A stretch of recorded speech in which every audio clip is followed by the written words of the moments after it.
It's an incredibly special feeling to be an official Mercedes driver, and a bit of a strange feeling at the same time because we haven't spent so much time there when I was in Formula 3 and Formula 2 as a junior driver.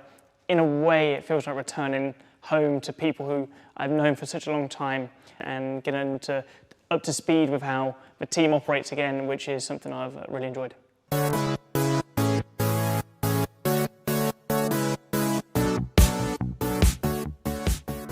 So far it's been a great winter. I spent 9 days in Lanzarote for my training camp, which is something I've done on a yearly basis, which is a great way to start the season. I spent plenty of days in the factory with the engineers, going through a lot of presentations on what the car looks like, but obviously, and most importantly on the simulator, getting to grips with the new car, understanding the limitations and trying to direct the development and where we need to improve. And I think that's been also a really exciting part for me with this new opportunity with the new regulations to try and get on top of that as fast as possible.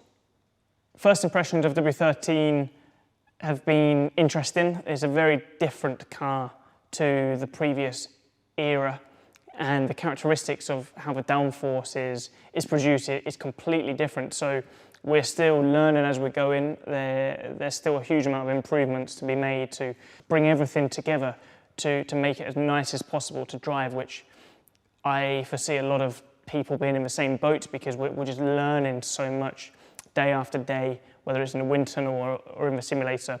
And I think it's going to be a year of development. I think everybody wants to go to the first race and have the fastest car possible, but what will be more important is understanding what your limitations are and how you're going to improve from those limitations to build yourself the best foundation possible.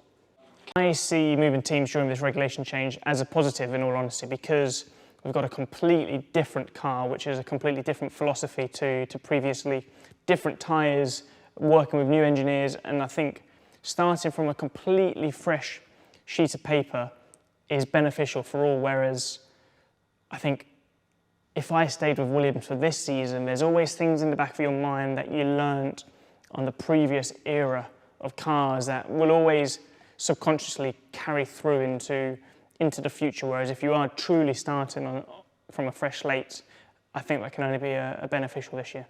My hopes for 2022 is to really get the maximum from myself and the team around me. I think it's going to be such an interesting year of development, and I think that's truly where all of the performance is going to be this year.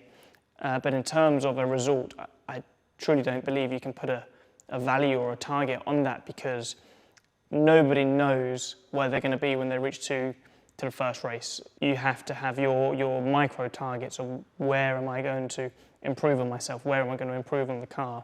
And if you do every single aspect correctly, you give yourself the best chance of reaching the obvious goal.